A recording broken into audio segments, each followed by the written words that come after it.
Everyone, welcome back to Learn Chemistry with Manpreet. पिछले videos में हमने जनरल इंट्रोडक्शन और बैलेंसिंग ऑफ इक्वेशन सीखा था and now today we are going to cover the top 4 types of reactions जो आपके syllabus में mentioned हैं और बहुत इंपॉर्टेंट है एग्जाम पॉइंट ऑफ व्यू से. सो let's begin without wasting a time. Chemical reactions and equations, जिसमें हमने मेन 4 टाइप्स ऑफ रिएक्शंस को आज स्टडी करना है. Basically, these are 4 type of reactions. First is combination reaction. आपको नाम से ही क्लैरिफाई हो जाएगा कि हर रिएक्शन का नाम ही अपने आप में यूनिक है. नाम से पता लग रहा है कुछ combination. You can C in this picture also A plus B synthesized मतलब produced something new which is AB. तो हमें बेसिक क्लास से पता है कि लेफ्ट हैंड साइड पे जो भी लिखते हैं वो रिएक्टेंट है और राइट हैंड साइड पे जिसको भी लिखा जाता है वो प्रोडक्ट है. तो इसका मतलब A plus B reactant combine हो जाता है to form single product AB. Such reactions are called combination reactions. Reaction number 2, decomposition reactions. आप पिक्चर देख के समझ गए होंगे कि डीकॉम्पोजिशन रिएक्शन में क्या होता है. यू कैन सी कि यहाँ पे जो कंपाउंड है AB, अब ये हमारा रिएक्टेंट है क्योंकि लेफ्ट हैंड साइड पे लिखा है. डिकम्पोज होके कुछ बनता है A प्लस B, मतलब कि ब्रेक हो गया है. It is just the reverse of combination reaction. Decompose का मतलब ही है टूट जाना. Then we have single displacement reaction, जिसको हम बेसिकली डिस्प्लेसमेंट रिएक्शन भी कह सकते हैं. डिस्प्लेसमेंट और single displacement is one of the same thing. क्या हो रहा है इसमें, A and B are together और C यहाँ पे आ रहा है रिएक्ट करने. ऑल्दो दोनों ही रिएक्टेंट हैं तो हम बेसिकली कहेंगे AB रिएक्ट्स विद C. तो यहाँ क्या हो रहा है, AC प्लस B आपका प्रोडक्ट बन गया. दैट मीन्स किसी एलिमेंट ने किसी दूसरे एलिमेंट को डिस्प्लेस कर दिया. यहां से B को डिस्प्लेस कर दिया किसने, C ने. तो ये सिंगल डिस्प्लेसमेंट रिएक्शन हो गया. And fourth important reaction is double displacement reaction. अब सिंगल डिस्प्लेसमेंट से आप समझ गए होंगे कि डबल डिस्प्लेसमेंट में क्या होगा. As the name suggest, double displacement मतलब जब दोनों ही एलिमेंट्स एक दूसरे को डिस्प्लेस कर देंगे. You can C on the left hand side reactant है AB एंड CD. दोनों ही रिएक्टेंट्स हैं यहाँ पे. AB और CD ने जब आपस में रिएक्ट किया तो आप देखो नया प्रोडक्ट बनता है AC एंड BD. इसका मतलब B ने C को डिस्प्लेस किया तो C ने भी B को डिस्प्लेस किया. तो यहां हो गया डबल डिस्प्लेसमेंट. तो ये जो आपके सामने लिखा है ये बिल्कुल जनरल रिएक्शन है. But yes, from the CBSE point of view and from your NCERT book we are going to cover the important definitions, important examples and important activities. इसमें मैं आपको बताऊंगी कि हर एक्टिविटी के according what answer you need to write. So let's begin with the first type of chemical reaction, that is combination reaction. Definition is in front of you. The reaction in which a single product is formed from 2 or more reactants. That means product एक ही बनना चाहिए, reactant एक से ज्यादा हो सकते हैं. What is the meaning of the statement? If my general reaction is A plus B, तो यहां पे मैंने ज्यादा रिएक्टेंट लिया, 2 रिएक्टेंट लिया. It produces to form a new compound, यानी प्रोडक्ट बनता है C. तो ये मैंने जनरल रिएक्शन लिखा. रिएक्टेंट यानी लेफ्ट हैंड साइड पे चाहे कितने मर्जी प्रोडक्ट हो, 2 या 2 से ज्यादा भी हो सकते हैं, but on the right hand side जो आपका प्रोडक्ट है वो सिंगल ही होना चाहिए. This is the condition of this reaction. Combination का मतलब है जब 2 अलग अलग रिएक्टेंट्स आपस में कंबाइन हो जाएं, लेकिन कंबाइन होके बनेगा एक ही, सिंगल प्रोडक्ट ही बनना चाहिए, तभी उसे हम कॉम्बिनेशन रिएक्शन कहेंगे. अब कुछ इंपॉर्टेंट एग्जाम्पल्स हैं as per your NCERT book. So let's begin with the first and most important example, dissolution of calcium oxide. Calcium oxide का फॉर्मूला आई होप आपको पता होगा. Calcium oxide is CaO. Calcium oxide को जब हम dissolve करते हैं, dissolution मतलब पानी में डाल देना, अगर हम इसको वाटर में डाल देते हैं तो यहाँ से कुछ नया सब्सटेंस बनता है और वो नया सब्सटेंस होता है कैल्शियम हाइड्रोक्साइड। अब यहाँ पे इनके कुछ इंपॉर्टेंट नाम है जो मैं मेंशन कर रही हूँ।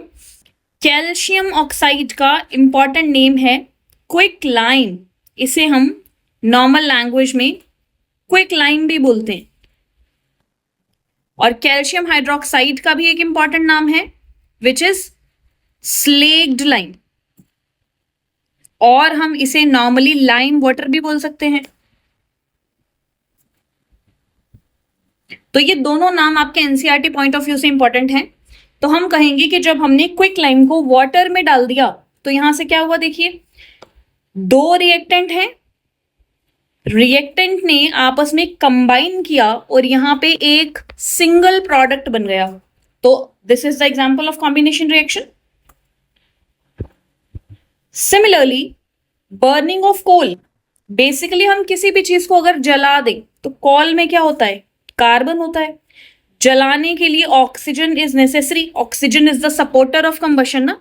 तो ऑक्सीजन के साथ अगर हम जला दें किसी चीज को, बेसिकली कार्बन को, तो it will produce carbon dioxide as the product. तो यहां पे भी देखिए डेफिनेशन फुलफिल हो रहा है, दो रिएक्टेंट कंबाइन होके एक सिंगल प्रोडक्ट बनता है, carbon and oxygen combine to form CO2। तो again it is an example of combination reaction. Next important example है formation of water from hydrogen and oxygen gas. तो यहां पे अगर हम H2 को लेते हैं गैसियस फॉर्म में और ऑक्सीजन को भी लेते हैं गैसियस फॉर्म में, तो ये कंबाइन होके एक सिंगल प्रोडक्ट बनाता है which is water, that means H2O। Such a reaction is also an example of combination reaction. Why?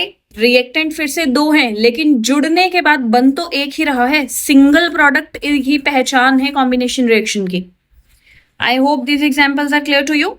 अब कॉम्बिनेशन रिएक्शन के बारे में कुछ बहुत ही इंपॉर्टेंट है।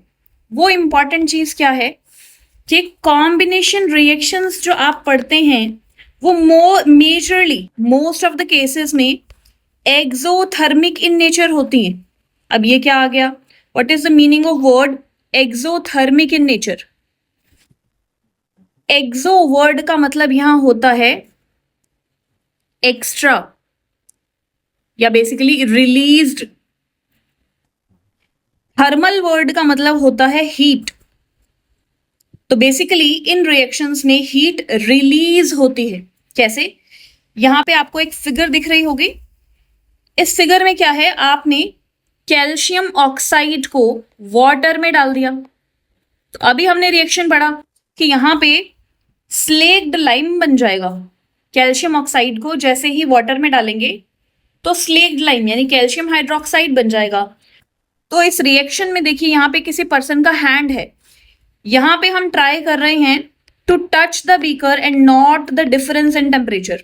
अगर हम बीकर को टच करें और टेम्परेचर के डिफरेंस को मेजर करें तो हमें क्या समझ में आएगा? यहां से इस एक्टिविटी से हम ये ऑब्जर्व करेंगे कि टेम्परेचर डिफरेंस में क्या है, temperature of the beaker rises. इसका मतलब जो बीकर है वो पहले से ज्यादा वार्म हो जाएगा। क्यों वार्म हुआ? क्योंकि इसमें हीट रिलीज हुई। तो इससे यही तो प्रूव हुआ कि कॉम्बिनेशन रिएक्शंस जो हैं वो एक्सोथर्मिक इन नेचर होती हैं क्योंकि इनमें से हीट रिलीज होती है। तो अगर हम क्विक लाइम को वाटर में डालते हैं तो प्रोडक्ट तो बनेगा ही, but along with the product कुछ हीट भी रिलीज होगी।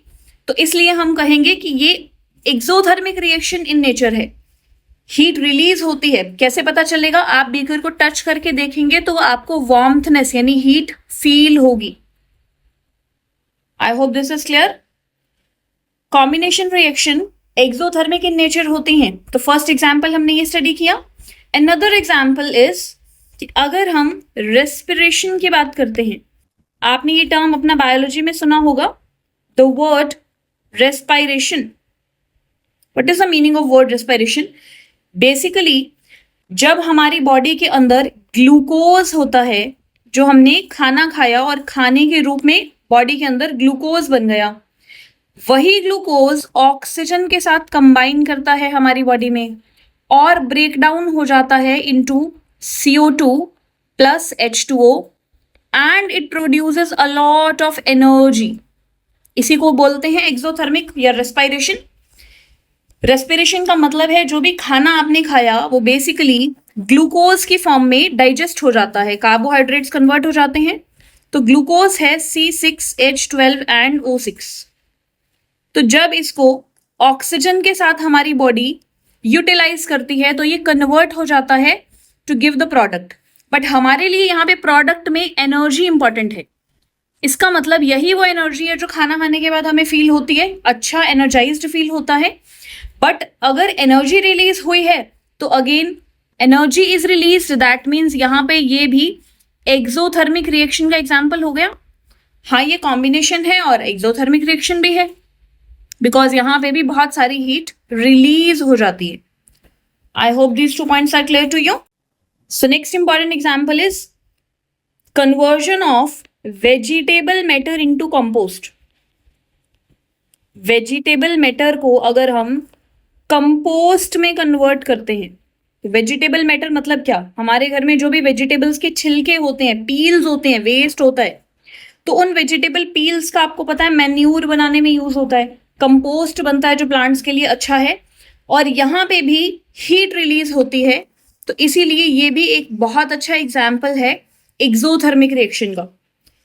अकॉर्डिंग टू आवर एनसीईआरटी ये 2 एग्जाम्पल्स बहुत इंपॉर्टेंट है। रेस्पिरेशन, एक्सोथर्मिक रिएक्शन क्यों है, क्योंकि इसमें भी तो ग्लूकोज ब्रेक होके एनर्जी प्रोड्यूस करता है।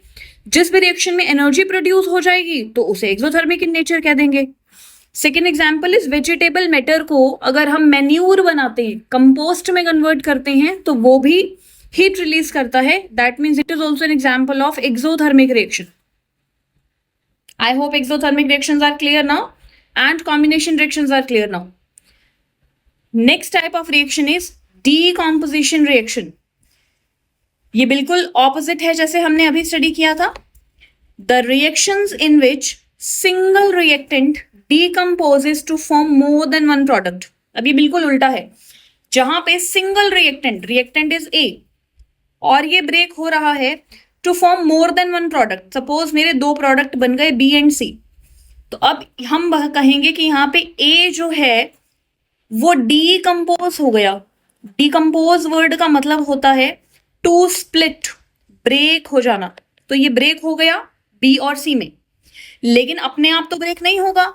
तो यहाँ पे ये बहुत ही इंपॉर्टेंट चीज है, by the action of heat, light और इलेक्ट्रिक करंट एज एनर्जी। ये अपने आप कन्वर्ट नहीं होगा, बट ये किसकी हेल्प से कन्वर्ट होगा, आपको इसमें एनर्जी देनी पड़ेगी। You have to provide the energy.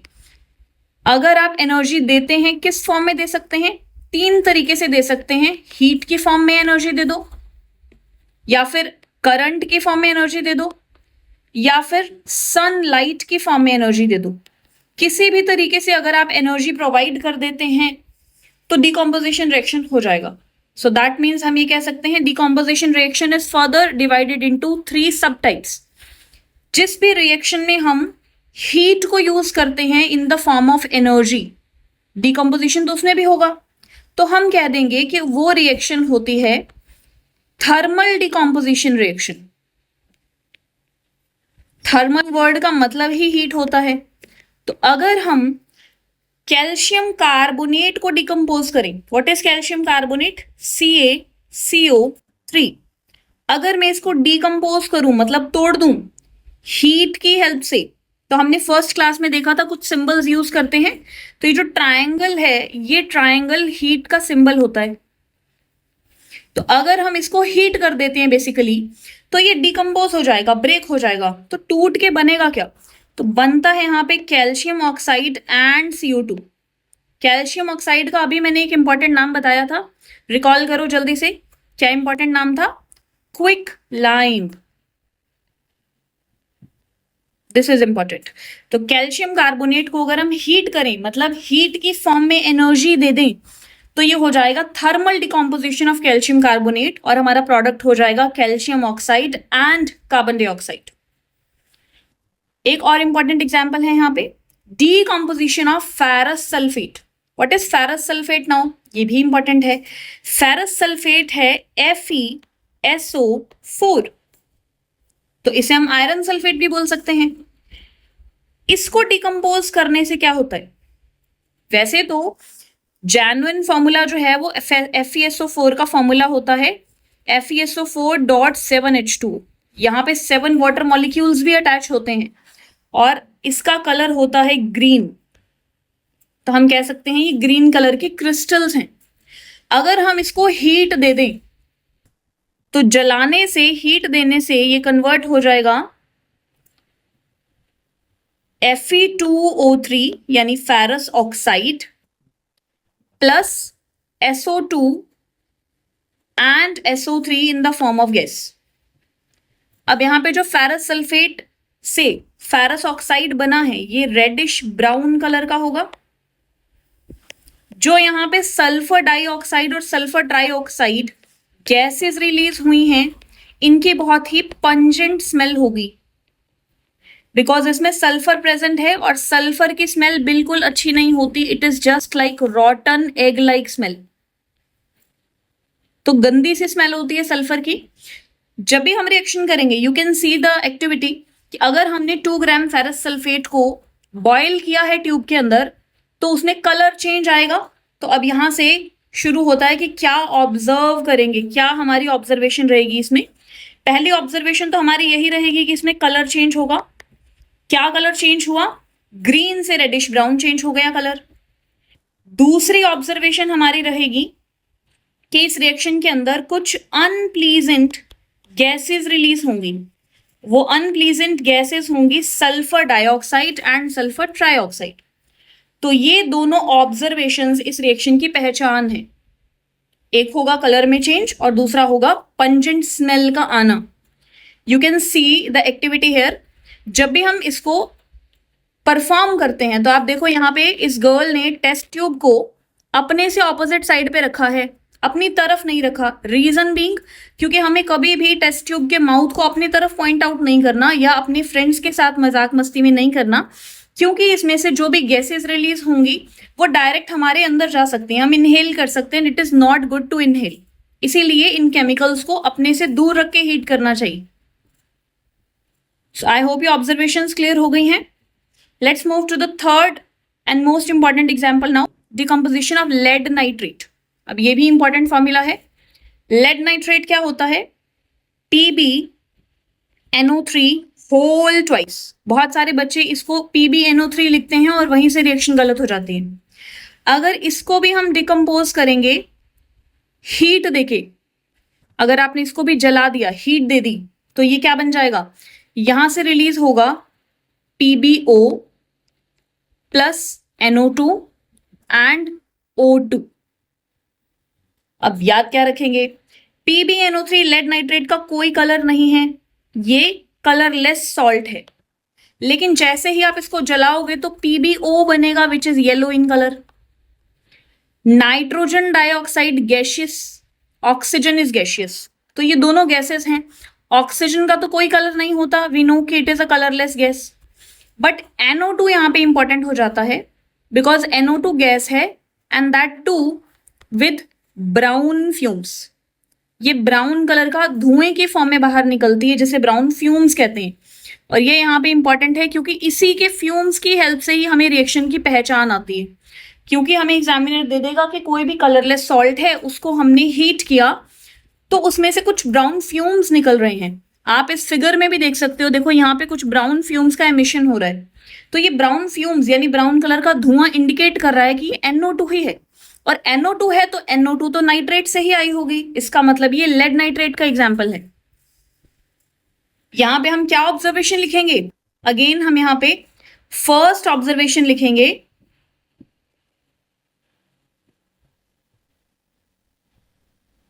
तो यहां क्या ऑब्जर्वेशन लिखेंगे? हमारी फर्स्ट ऑब्जर्वेशन रहेगी कि कलर चेंज हो जाएगा colourless to yellow. Colour change occur होगा यहां पे. दूसरी ऑब्जर्वेशन हम क्या लिखेंगे? सेकंड ऑब्जर्वेशन है कि यहां पे कुछ ब्राउन फ्यूम्स का एमिशन होगा. Brown fumes emission. Brown colour का धुआं निकलेगा, जिससे पता लग जाएगा कि ये रिएक्शन हुई है। अब ये तीनों रिएक्शंस में आपने हीट दिया, जलाया इसको, आपने एनर्जी प्रोवाइड की in the form of heat, so it is N example of thermal decomposition reaction. इसके बाद आती है reaction number 2, decomposition of water molecule. अगर मुझे वाटर के मॉलिक्यूल को ब्रेक करना है तो वाटर क्या है, बेसिकली H2O है। अगर मुझे इसको तोड़ना है तो अब मुझे हीट नहीं देनी, हाँ, बट एनर्जी देनी है in the form of electric current. आप यहाँ पे साइड में एक फिगर भी देख सकते हो, जैसे ही आप इसमें इलेक्ट्रिक करंट ऐड करेंगे तो ये ब्रेक हो जाएगा इनटू H2 एंड O2, जो कि दोनों ही गैसेस हैं। You can C in the figure, यहाँ पे 2 इलेक्ट्रोड्स लिए हैं बेसिकली, और इसको बैटरी से कनेक्ट किया है। तो ये जो एनोड वाला टर्मिनल है, एनोड हमारा पॉजिटिव टर्मिनल होता है, और जो कैथोड वाला टर्मिनल है ये बेसिकली हमारा नेगेटिव टर्मिनल होता है। तो यू कैन सी जो टेस्ट ट्यूब यहाँ पे एनोड पे है, यहाँ जो बबल्स आ रहे हैं वो बबल्स हैं ऑक्सीजन गैस के। कैसे पता? बिकॉज ऑक्सीजन एटम पे नेगेटिव चार्ज होता है, तो ऑब्वियसली नेगेटिव वाला पॉजिटिव की तरफ ही अट्रैक्ट होगा, तो इसीलिए ऑक्सीजन के जो एटम्स है, मॉलिक्यूल्स हैं, वो पॉजिटिव यानी एनोड पे ही रिलीज होंगे। सिमिलरली जो यहाँ हाइड्रोजन के बबल बन रहे हैं, ये H+ की फॉर्म में है हाइड्रोजन, तो पॉजिटिव चार्ज नेगेटिव की तरफ अट्रैक्ट होगा, दैट मीन्स ये कैथोड की तरफ ही जाएगा। तो यहाँ से हमें 2 इंपॉर्टेंट चीजें समझ में आती हैं कि पहली बात तो ये कि इसके अंदर 2 गैसेस रिलीज होंगी, H2 जो कि होगा कैथोड पे, और O2 जो कि होगा एनोड पे। दूसरी इंपॉर्टेंट चीज क्या है इस रिएक्शन में, कि अगर हम इस रिएक्शन को बैलेंस करें तो यहाँ पे देखिए ऑक्सीजन 2 है, तो मुझे यहाँ 2 लगाना पड़ेगा, और फिर हाइड्रोजन का भी 2 लगाना पड़ेगा। तो according to law of conservation of mass, अगर हम देखें कि यहाँ पे कौन सा प्रोडक्ट ज्यादा बना है, तो H2 के 2 मोल्स बने हैं और ऑक्सीजन के आगे कुछ नहीं है, मतलब 1 है। तो इसका मतलब जो हाइड्रोजन और ऑक्सीजन का रेशियो है, this is 2:1। Basically H2 double amount में बना है as compare to oxygen, double amount than oxygen. तो कौन सी गैस ज्यादा बनी है? हाइड्रोजन। कहाँ पे बनी है? हाइड्रोजन कैथोड पे लिबरेट हुई है, क्योंकि हाइड्रोजन पॉजिटिवली चार्ज था। ऑक्सीजन कहाँ लिबरेट हुई है? एनोड पे लिबरेट हुई है, क्योंकि नेगेटिव चार्ज था। और इस रिएक्शन में हमने एनर्जी दी है in the form of electric current, so this becomes N example of electrolytic decomposition. यहां पे आपने इलेक्ट्रोलिसिस यानी करंट का यूज किया है एनर्जी देने के लिए, तो this is a type 2 electrolytic decomposition. Then we have type 3 decomposition of silver halides. Silver halides में हम 2 एग्जाम्पल ले सकते हैं, AgCl and AgBr। Basically silver chloride and silver bromide. Reaction क्या होगा? अगर हमने सिल्वर क्लोराइड को धूप में रख दिया, मतलब हमने इसको सनलाइट के फॉर्म में एनर्जी दे दी, तो it will be converted into Ag and Cl2। Silver यहाँ पे मेटल है सॉलिड स्टेट में, और क्लोरीन यहाँ पे गैस है, लिबरेट हो जाएगा। इसका मतलब अगर हम सिल्वर क्लोराइड को धूप में रख दें, जरा सी भी हीट मिल जाए धूप से, तो ये डिकम्पोज हो जाता है, इसमें रिएक्शन हो जाती है। इसी तरह से AgBr में भी रिएक्शन हो जाती है। अगर हम AgBr को भी सनलाइट में रख दें तो ये भी Ag एंड Br2 में कन्वर्ट हो जाएगा। सो बेसिकली इनको धूप से बचाना है ताकि ये स्पॉयल ना हो जाएं। इसीलिए यहाँ पे एक इंपॉर्टेंट बात है कि जो भी सिल्वर के हेलाइड्स होते हैं, मतलब क्लोराइड्स और ब्रोमाइड्स हैं, they are stored in dark coloured bottles. अब यहाँ से क्वेश्चन भी बनता है कि why silver halides are stored in dark coloured bottles. Black bottles में क्यों रखा जाता है? ताकि इनको धूप से बचाया जाए, क्योंकि अगर इनमें हीट चली गई तो हमें पता है ये डिकम्पोज हो जाएंगे, तो हमारा रिएक्टेंट तो खराब ही हो गया ना। बेसिकली हमने 3 टाइप का डिकम्पोजिशन डिस्कस किया, thermal decomposition, electrolytic decomposition and this last one जिसमें हमने सनलाइट को यूज किया है, तो ये एग्जाम्पल है फोटोलिटिक डिकम्पोजिशन। फोटोलिटिक वर्ड का मतलब है रिलेटेड टू सन्स एनर्जी। आपने सन की एनर्जी का यूज किया। Photo means photons, sunlight, heat. I hope these two reactions are clear to you. Let's quickly move to the third reaction, that is displacement reaction. Displacement reactions में क्या है? ऐसी reactions जिसके अंदर एक ज्यादा रिएक्टिव एलिमेंट कम reactive element को उसी के सॉल्यूशन से डिस्प्लेस कर देंगे, तो वो डिस्प्लेसमेंट रिएक्शन हो जाती है। कैसे? मोस्ट इंपॉर्टेंट एग्जाम्पल, अगर हम आयरन को कॉपर सल्फेट के सॉल्यूशन में रख दें, तो आयरन क्या है? आयरन नेचुरली सिल्वरी कलर का होता है और copper sulphate basically blue colour का होता है। तो जैसे ही इनकी रिएक्शन हो जाएगी, अब यहां देखिए Fe जो है वो कॉपर को हटा देगा, यानी Fe फ्रेंड बन जाएगा सल्फेट का और कॉपर यहां से रिलीज्ड हो जाएगा। तो कॉपर FeSO4 तो हमने ऊपर भी पढ़ा कि अभी ग्रीन कलर का होता है, और कॉपर जो है वो रेडिश ब्राउन कलर का एलिमेंट है। ये कलर्स यहाँ पे इंपॉर्टेंट है, ये हमें याद रखने होंगे। These colours are important. इसी पे बेस्ड आपकी बुक में एक एक्टिविटी भी है, जिसमें देखिए आयरन का नेल जब हम स्टार्टिंग में रखते हैं तो स्टार्टिंग में वो कुछ ऐसा दिखता है, बिल्कुल शाइनी सिल्वरी। लेकिन जब हम आयरन नेल को कॉपर सल्फेट के सॉल्यूशन में रखेंगे तो अब देखो उसके ऊपर कॉपर डिपॉजिट हो जाएगा। ये रेडिश ब्राउन हो गया, अब इसके ऊपर कॉपर आ गया है। ये आपका प्योर Fe था, और जो सॉल्यूशन है वो भी तो ब्लू से ग्रीन हो गया। सॉल्यूशन देखिए, स्टार्टिंग में जो सॉल्यूशन लिया था ये कॉपर सल्फेट का था जो कि ब्लू कलर का था, लेकिन कन्वर्ट हो गया ग्रीन कलर में, which is basically pale green. तो ये FeSO4 बन गया, इसीलिए पेल ग्रीन हो गया। तो अब यहां से भी दो इंपॉर्टेंट ऑब्जर्वेशन समझ में आई। क्या ऑब्जर्वेशन? कि पहला तो कलर चेंज हुआ। कहां से कहां तक हुआ कलर चेंज? कलर चेंज हुआ ब्लू टू ग्रीन। दूसरी ऑब्जर्वेशन क्या समझ में आई? कि जो कॉपर का मेटल है, कॉपर मेटल डिपोजिट हो गया ऑन नेल, जो आपने नेल लिया था। इसका मतलब स्टार्टिंग में जो नेल लिया था वो ऐसा दिखता था, लेकिन जब इसके ऊपर कॉपर आ गया तो वो रेडिश ब्राउन दिखता है। तो ये दो ऑब्जर्वेशन से हमें पता लगता है कि डिस्प्लेसमेंट रिएक्शन हुई है। Fe जो है वो बड़ा डोन है, मतलब ज्यादा रिएक्टिव है, तो जो बड़ा डोन है वो छोटे डोन को रिप्लेस कर सकता है ना। तो अब हमें पता कैसे चलेगा कि भाई बड़ा डोन कौन सा है और छोटा डोन कौन सा है, मतलब मोर रिएक्टिव कौन सा है, लेस रिएक्टिव कौन सा है। तो इसके लिए हमारे पास है रिएक्टिविटी सीरीज। आप रिएक्टिविटी सीरीज को देखिए। अकॉर्डिंग टू दिस सीरीज, जो एलिमेंट पहले आ रहा है रिएक्टिविटी सीरीज में वो ज्यादा बड़ा डोन है, मतलब स्ट्रॉन्ग मेटल रिएक्टिव है। जो लास्ट में आ रहा है वो कम रिएक्टिव है, बेचारा छोटा रह गया। तो सबसे टॉप पे यहाँ दिख रहा है हमें पोटेशियम, और सबसे लास्ट में दिखता है AgAuPt, ये वाले मेटल्स। इसका मतलब ये तो लीस्ट रिएक्टिव हैं, किसी से रिएक्ट नहीं करेंगे, और ये जो टॉप वाले हैं ये मोस्ट रिएक्टिव हो गए। तो इस रिएक्टिविटी सीरीज को हमें लर्न करना होगा, and for you I have a trick also to memorise this. यहां से हम लिखेंगे पोटेशियम विच इज कालू, Na मीन्स नाम, का माली, आलू, जरा, फीके, नीले, से पकाता है। तो ये याद रखने की ट्रिक है।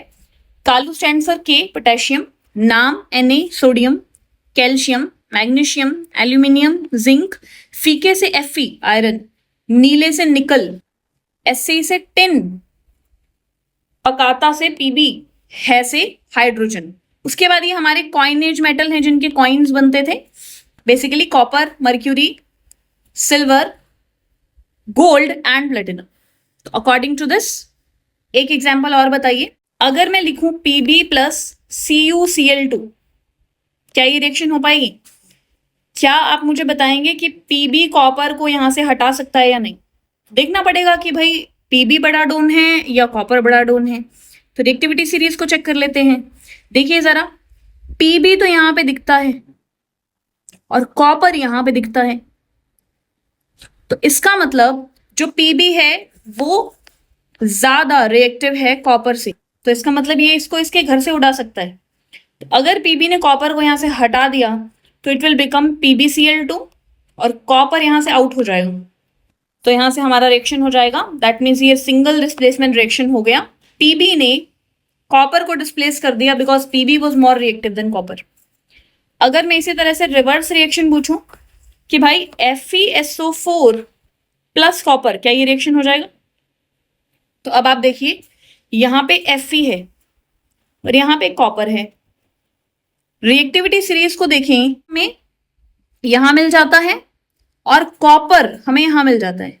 इसका मतलब आयरन ही ज्यादा बड़ा डॉन है कॉपर के कंपैरिजन में, कॉपर वीक है। इसका मतलब ये इसको इसके घर से नहीं हटा सकता। So that means in this case your answer will be no reaction. So I hope ये आपको सिंगल डिस्प्लेसमेंट रिएक्शन समझ में आई होगी। Let's move to the next part, double displacement reaction. अब वो सिंगल डिस्प्लेसमेंट था तो एक ही एलिमेंट दूसरे को डिस्प्लेस करता था। अब यहां है डबल डिस्प्लेसमेंट, मतलब जिस रिएक्शन में दोनों आपस में एक्सचेंज कर लेंगे आयंस का, तो ऐसे में डबल डिस्प्लेसमेंट रिएक्शन हो जाएगा। एग्जाम्पल के रूप में देखते हैं, अगर मैंने रिएक्शन किया Na2SO4 बेसिकली सोडियम सल्फेट और बेरियम क्लोराइड के बीच में, ये हमारा सोडियम सल्फेट है, इसको हमने रिएक्शन किया बेरियम क्लोराइड के साथ, तो यहां से क्या होगा, यहां से इनका आयंस एक्सचेंज होगा। देखिए, अगर मैं इसको ब्रेक करूं इनटू आयंस, तो यहां पे सोडियम का आयन बनता है +1 और SO4 का आयन बनता है -2। बेरियम क्लोराइड को ब्रेक करेंगे तो यहां से बेरियम का आयन बनता है +2 और क्लोराइड का आयन बनता है -1। तो अब यहां पे हो जाएगा इनका एक्सचेंज, मतलब क्रॉस मल्टीप्लाई। यहां पे Na+ है, ये Cl नेगेटिव के साथ फ्रेंडशिप कर लेगा तो it will become NaCl। Ba और SO4 आपस में फ्रेंडशिप कर लेंगे तो इनका चार्ज 2 से 2 कैंसिल आउट हुआ and we will get BaSO4। तो यहाँ पे BaSO4 भी इंपॉर्टेंट हो जाता है। वाई टू रिमेंबर, इसे याद रखना इसलिए जरूरी है कि भाई BaSO4 का वाइट कलर का PPT बनता है, जो कि हम अगली रिएक्शंस में करेंगे, प्रेसिपिटेशन रिएक्शन। मतलब यहाँ पे कुछ व्हाइट व्हाइट कलर का सॉलिड सब्सटेंस देखने को मिलेगा, जिसे हम PPT कहेंगे। किसका PPT? BaSO4, बेरियम सल्फेट का PPT। तो अब यहाँ पे देखा जाए तो Na ने Ba को धक्का दिया, डिस्प्लेस किया, तो बदले ने Ba ने भी तो Na को डिस्प्लेस किया ना बदले में। इसका मतलब अब NaCl का फ्रेंड बन गया और BaSO4 का फ्रेंड बन गया। तो यहाँ पे दोनों ने आपस में आयंस को एक्सचेंज कर लिया, तो इसे हम कहेंगे double displacement reaction. I hope ये बेसिक 4 रिएक्शंस आपको क्लियर हुई हैं। सारे इंपॉर्टेंट एक्टिविटीज, सारे important examples I have mentioned in this video according to the CBSE point of view. जहां जहां इंपॉर्टेंट स्टार लगा है, उसका कलर या उसके बारे में जो भी खास चीज है, you need to memorise it. In the upcoming videos, we will be covering the leftover parts of this chapter. Thank you so much for watching and staying connected.